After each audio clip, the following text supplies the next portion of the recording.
So, when I was little, playing video games was a huge part of my life. When I was about 4 or 5, my dad bought us a PlayStation 2, and that was the first console I'd ever really come in contact with. And oh my god, I have so many memories with that thing.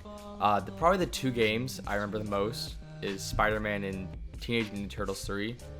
Um, I played a lot of Ape Escape. I played a lot of like the older games, like oh my gosh, Jack and Daxter and Ratchet and Clank. Those games were honestly the best memories I have playing any video games.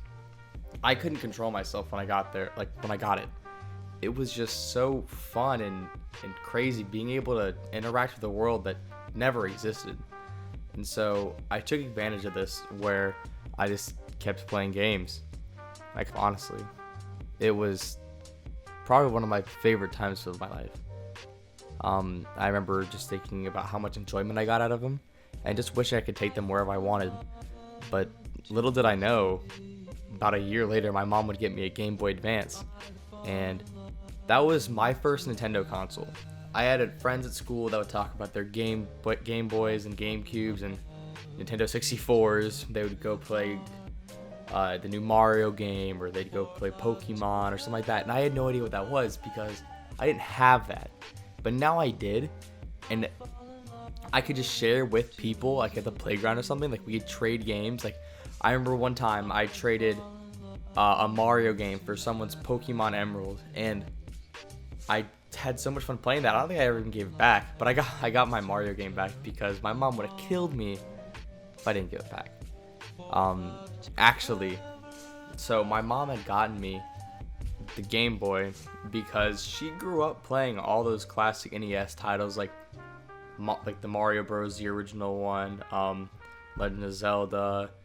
She loves Tetris. She still talks about playing it to this day. And actually, about a week ago, I wanted to surprise her, so I had ordered the NES Classic. I couldn't find it anywhere, so I had to go on jcpenney.com and order it.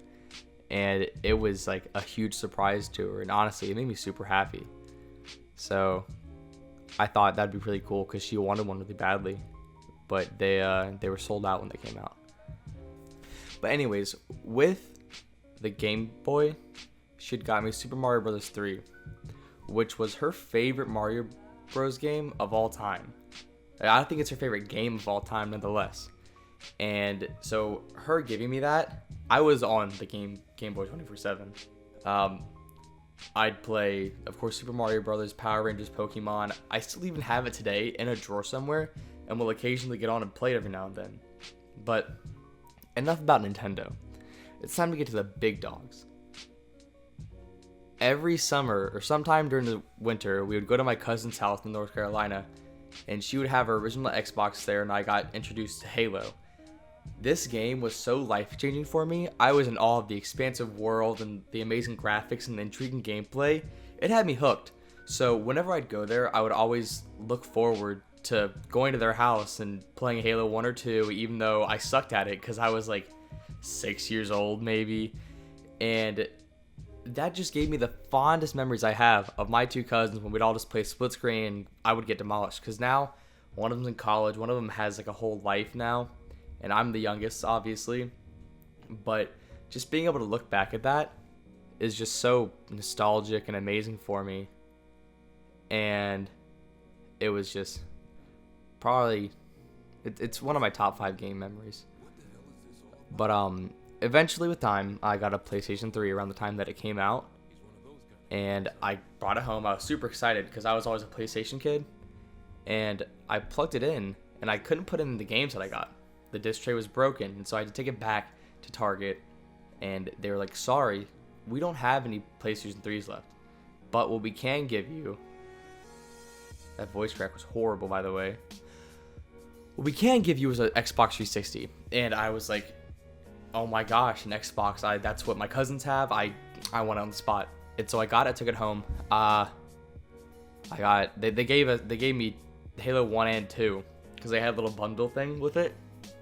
So they gave me those for free because the PlayStation 3 was like another $100 in the Xbox 360 when it came out. So I got that and I went home. This was the start of like a new chapter in my life. The Xbox 360 was all I played basically from 2008, I think, to 2014. That's 6 years. That's like the whole span of the console.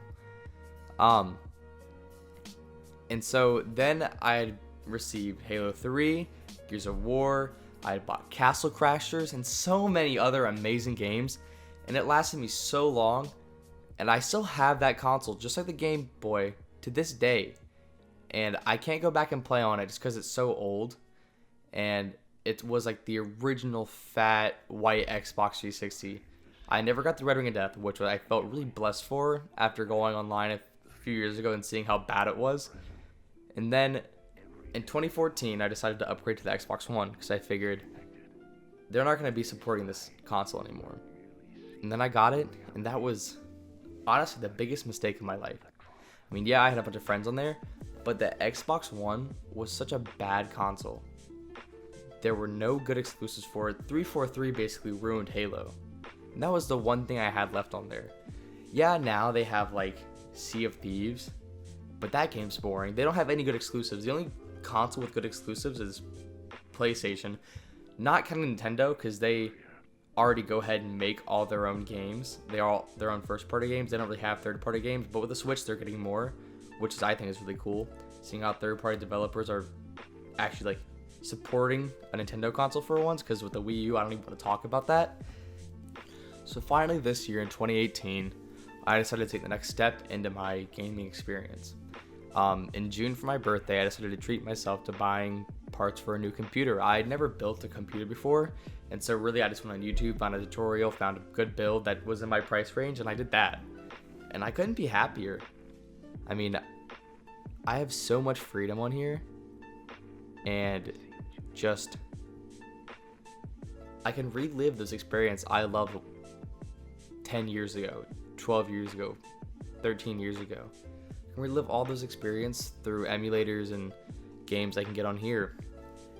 But back to the subject on hand, how games have changed since I was little is that since multiplayer is becoming such a big thing and so accessible with all the consoles, they stopped kind of caring about making games good and they just make them playable.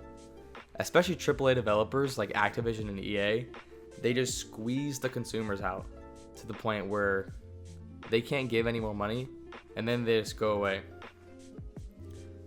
But one big thing about being on a PC now is that I have access to Steam, which has so many amazing single player games, like indie games. Like I recently acquired Owlboy that I've seen a lot about. I watched this whole expo about it a few weeks ago for E3 and stuff, and it looks so good.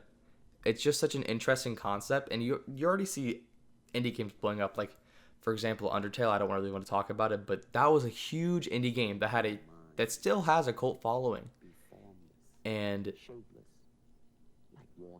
it's just crazy how sometimes the people who have millions and millions of dollars, that voice crack was horrible again. People with millions and millions of dollars can just make bad games. Like you see Destiny 2. I love Destiny 1. It wasn't a perfect game. It wasn't even that great of a game, but I still loved it because it was from Bungie and I love Halo. And so I wanted to support them. Then in Destiny 2, it was just it was just a big cash grab to me. Like I felt like I wasn't valuable to Activision. I wasn't valuable to Bungie. They pushed me away. That's why I stopped playing after about a month of playing. So overall, I think that games now have just gotten a lot better, but the bigger companies will soon realize that they just can't keep putting in microtransactions, especially in $60 games. That's more than half $100. That's a lot of money to some people, especially when your general demographic is younger adults and kids, because they don't have a good income. So $60 to them is a lot. I mean, I refuse to pay $60 for a full game now because I just know I can go on Steam or G2A and it'll be already discounted for me. So there's no reason to give it that huge price tag and then still offer microtransactions, whether it's cosmetics or stuff that can impact the game. I just think it's complete BS. Because eventually people will get tired and stop buying them, and they'll actually have to think for once. Thank you for listening. This video wasn't to trigger some emotions. It wasn't to make people hate me. It was sort of dialogue of what you think gaming companies can do better.